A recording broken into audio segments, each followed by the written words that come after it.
Welcome all. இந்த வீடியோவில் ஒரு நான்வெஜ் குக்கிங் vlog தான் பார்க்க போகிறோம். லாஸ்ட்டு சண்டே என்னோடய ஹஸ்பண்டோட ஃப்ரெண்ட் வந்து காலேஜில் ஒர்க் பண்ணுறாங்க, கூட ஒர்க் பண்ணுறவங்க வந்திருந்தாங்க. ஸோ அவங்களுக்காக ஸ்பெஷலாக ரெடி பண்ணியிருந்தோம்.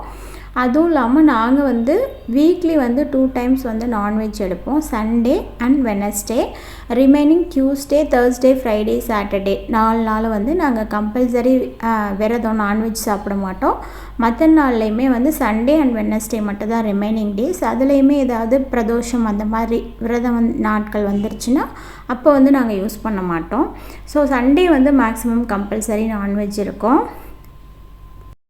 ஸோ வாங்கிட்டு வந்த எக்கெல்லாம் எடுத்து ஃபஸ்ட்டு வந்து அதுக்குன்னு தனியாக ஒரு ஸ்க்ரப்பர் போட்டு வச்சுருக்கேன். அந்த ஸ்க்ரப்பர் வச்சு நல்லா தேய்ச்சி கழுவி எடுத்து அந்த அதுக்கான ட்ரேலேயே கவுத்து வச்சு நம்ம அதில் மேலே வச்சிட்டோம் அப்படின்னா தண்ணி எல்லாம் வடிஞ்சிரும்.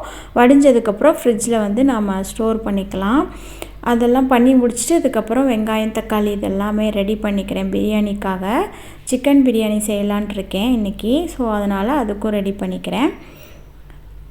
எல்லாமே ரெடி பண்ணி முடிச்சுட்டு பிரியாணி வச்சுட்டு நான் அதுக்கப்புறம் தான் வந்து ஃபிஷ் வந்து க்ளீன் பண்ண போகிறேன். இது வந்து ஜஸ்ட் ஒரு 20 மினிட்ஸ்லேயே முடிஞ்சிரும்.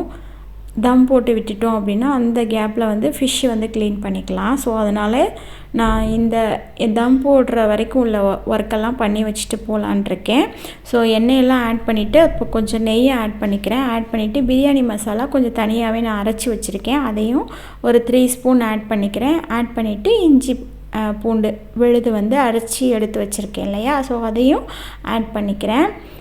பெரிய வெங்காயம் வந்து நல்லா ஸ்லைஸாக கட் பண்ணி வச்சுருந்தேன். ஸோ அதையும் ஆட் பண்ணி நல்லா வதக்கிக்கிறேன். பிரியாணி செய்யும்போது வந்து நம்ம வெங்காயம் ஆட் பண்ணோடனே சால்ட்டு வந்து போட்டுடணும். சால்ட்டு பொறுத்தவரையும் கல் உப்பு தான் மேக்ஸிமம் யூஸ் பண்ணுவேன். ஸோ அதனால் கல் உப்பு போட்டுக்கிறேன். உப்பு போட்டு நல்லா வதக்கும்போது கண்டிப்பாக அந்த வெங்காயத்தில் உள்ள தண்ணியெல்லாம் வெளியில் வந்துடும். வெளியில் வந்ததுக்கப்புறம் நல்லா டேஸ்ட்டும் வந்து நல்லா இன்டென்சிஃபை ஆகும். ஸோ அதுக்காக தான் நம்ம பிரியாணிலாம் செய்யும்போது ஃபஸ்ட்டே சால்ட்டு போட்டு நல்லா வதக்கிடணும் வெங்காயத்தை.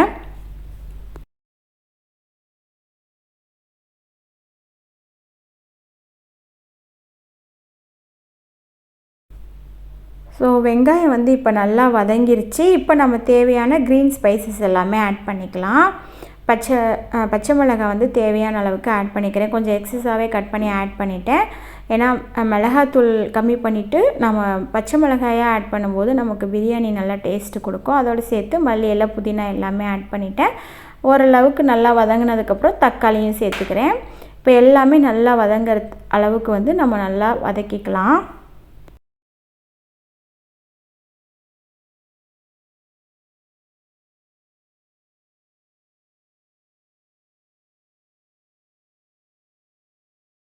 ஓரளவு எல்லாமே நல்லா வதங்கிருச்சு. இப்போ மஞ்சத்தூள் கொஞ்சமாக மிளகாத்தூள் வந்து சேர்த்துக்கிறேன்.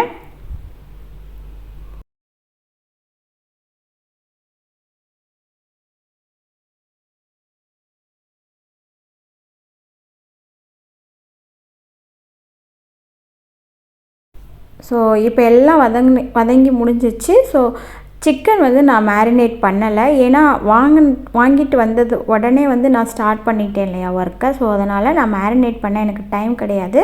ஸோ அதனால் நல்லா வாஷ் பண்ணிவிட்டு ஃப்ரெஷ்ஷாக வந்து சிக்கனை வந்து ஆட் பண்ணிக்கிறேன்.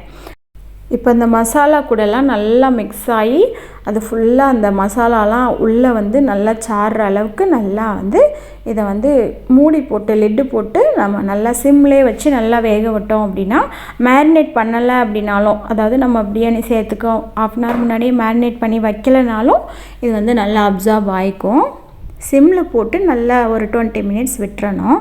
நல்லா வெந்து ஃபுல்லாக வந்து வந்துடும்.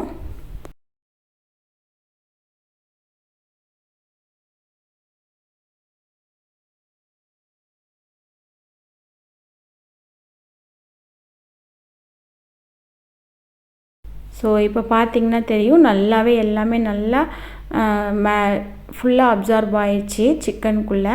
இந்த ஸ்டேஜில் வந்து நம்ம ரைஸ் வந்து ஆட் பண்ணிக்கலாம். அரிசி வந்து ஆல்ரெடி நான் சின்ன குட்டி உலக்கில் வந்து 5 உலக்கு எடுத்திருக்கேன். அதை நல்லா வாஷ் பண்ணிவிட்டு அதில் வந்து அதே உலக்கில் 8 உலக்கு தண்ணி ஆட் பண்ணிக்கிறேன். சில கிளிப்ஸ் எல்லாம் வந்து நான் வீடியோ எடுக்கும்போது ஆன் பண்ணாமல் விட்டுட்டேன். ஸோ அது அந்த தம் போடுறது அந்த ப்ராசஸ்லாம், ஸோ அதனால் வந்து அது ரெக்கார்ட் ஆகலை. பிரியாணி வந்து நல்லா சூப்பராக ரெடி ஆயிடுச்சு. 20 மினிட்ஸ் மட்டும் தம் போட்டு வச்சுருந்தேன். தம் போடுறதுக்கு வந்து அடியில் பெரிய தோசைக்கல் வச்சுட்டு அது மேலே அந்த கல் இருக்கு இல்லையா, நமக்கு இஞ்சி பூண்டு இடிக்கிற கல், ஸோ அது வச்சு தான் நான் தம் போட்டிருந்தேன். அதெல்லாம் ரெக்கார்ட் ஆகிருக்குன்னு நினச்சிட்டே நான் பாட்டுக்கு எடுத்துகிட்டு இருந்தேன். ரெக்கார்ட் ஆகலை.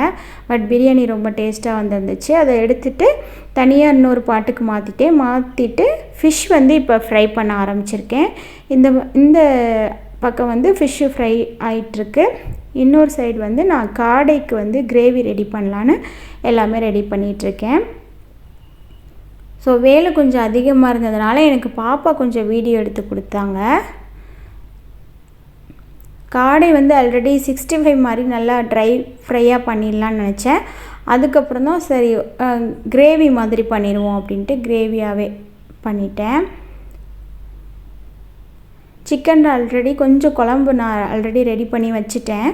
சிக்கன் குழம்புமே ஏன்னா பிரியாணிக்கு வந்து தொட்டுக்கிறதுக்கு கிரேவி மாதிரி வேணும் இல்லையா, ஸோ அதனால்.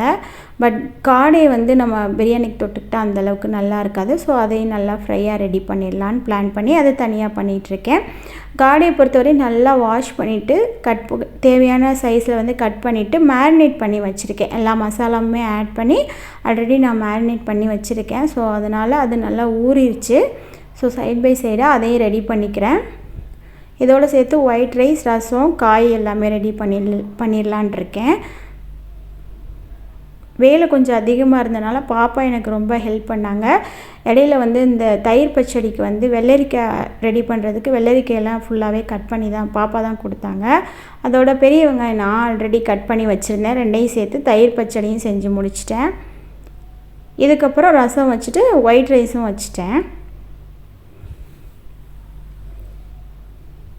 ஸோ எல்லாமே நல்லாவே டேஸ்ட்டாக வந்திருந்தது. இந்த ஃபிஷ்ஷில் வந்து நம்ம ஃபஸ்ட்டே கருவேப்பிலை முன்னாடிலாம் நான் ஆட் பண்ணி அது மேலே ஃபிஷ் வச்சு ஃப்ரை பண்ணுவேன். அப்படி பண்ணும்போது கொஞ்சம் டைம் ஆகிறதுனால கருவேப்பிலையோட கலர் வந்து மாறிடுது கொஞ்சம். ஸோ அதனால் ஒரு ஹாஃப் வெந்ததுக்கப்புறம் ஃபிஷ்ஷு நம்ம போட்டு ஹாஃப் வெந்ததுக்கப்புறம் அது மேலே கருவேப்பிலை வைக்கும்போது நல்லா அதோடய எசன்ஸ்லாம் இறங்கி நல்லா வாசமாக இருக்குது. ஸோ அதனால் இப்போ அந்த மாதிரி தான் பண்ணிகிட்ருக்கேன். ஸோ இந்த ஃபிஷ்லாம் எடுத்து முடிச்சுட்டு மறுபடியும் இன்னொரு டைம் வந்து தேவையான அளவு ஃபிஷ்ஷு போட்டு ஃப்ரை பண்ணி எடுத்துட்டேன். ஸோ பாப்பா கட் பண்ண வெள்ளரிக்காயை வச்சு தயிர் பச்சடியும் ரெடி பண்ணிட்டேன். ஸோ காடையும் கிரேவி ரெடியாகி வந்துருச்சு. ஃபிஷ்ஷும் எல்லாமே ஃப்ரை பண்ணி முடித்தாச்சு. ஸோ நல்லாவே டேஸ்ட்டாக இருந்துச்சு. எல்லாமே ஃபுட் ஐட்டம்ஸ் எல்லாம் சாப்பிட்டு முடிச்சுட்டு லெமன் ஜூஸ் போட்டு குடிச்சிட்டு ஃபினிஷ் பண்ணிட்டோம். இந்த வீடியோ உங்களுக்கு பிடிச்சிருந்துச்சுன்னா மறக்காமல் இந்த சேனலை சப்ஸ்கிரைப் பண்ணிவிடுங்க. லைக் பட்டனையும் அப்படியே வந்து கிளிக் பண்ணிவிடுங்க. இன்னும் ஒரு நெக்ஸ்ட்டு இன்ட்ரெஸ்டான வீடியோவில் நம்ம பார்க்கலாம். தேங்க்யூ.